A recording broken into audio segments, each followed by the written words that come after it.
What's happened to the volcano in Iceland? The volcano in Iceland lately, when I saw it the last time, it had been quiet for a while. Then huge, massive eruptions suddenly.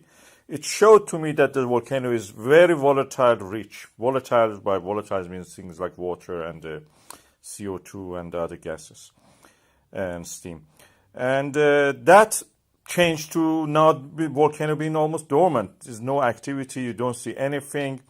Just sometimes a few eruptions in the morning, like this little tiny spot. Similar to this, we have seen as if the volcano is dead. Tens of years has passed, tens of thousands of years. This volcano from Iran, you can see that southwest Iran in Kerman province. You can see that the volcano looks very fresh, like the one in Iceland we have. Even you could see Pauhoi on some part of it. It's beautiful, looks even fresher than what we have in the Iceland. So that Iceland volcano is really evolved very fast. It reminds me personally of what I've seen on the moon. There is Aristarchus Prato in the moon, and that has something we call head of the cobra. It's a volcano, practically, a shield volcano. And it has evolved in a way. And it has a main vent that, as you can see, there's a channel leading the magma and the lava toward the lower in the plane of the moon, those darker area in the moon. It's exactly something like that in this volcano in Iceland. We see this beautiful shot from above. We can see that. Sometimes when there is activity, we can see that the lava is actually flowing under the crust.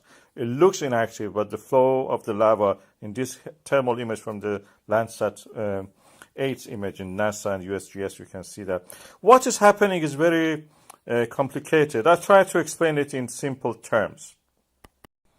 Magma chambers are evolving entities. They evolve over time. So when we have a start with a basaltic magma, like the one that we have here, it may evolve over time. The basaltic magma has a lot of crystals, olivine and pyroxene and other, and plagioclase. These crystals are heavier than the normal composition of the magma, so they can settle gradually.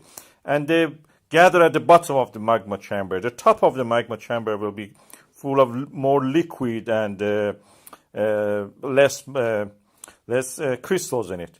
And this evolution, liquidy and more volatile rich, is the reason for the highest and volatile eruptions, like a boiling water having a lot of bubbles. These bubbles are this volatile rich material in the magma, in the top of the magma. They are crystal poor. Crystals are heavier. I told you they gather at the bottom of the magma chamber. On the top there is no much crystals. They form gradually over time. They form what we call as granite or granitoid bodies. And you can see here, you will have eruptions. Suddenly a lot of volatiles released, and they bring a lot of magma to the surface because this bubbling of the magma causes this. Then we have a little period of the quietness. Then this repeats again. And this volcano has evolved so fast. We are seeing this stage of the volatile top of the magma, juicy magma as we call it. Like the one in Iran also, you can see that it has evolved and now it's stopped almost. And juicy magma is the one we see. We actually have seen this less dark, less black magma in Iceland. We saw gray magma. We have reports of gray magma, very light color blue magma in some. And that is the evolution of the magma as we see it in real time.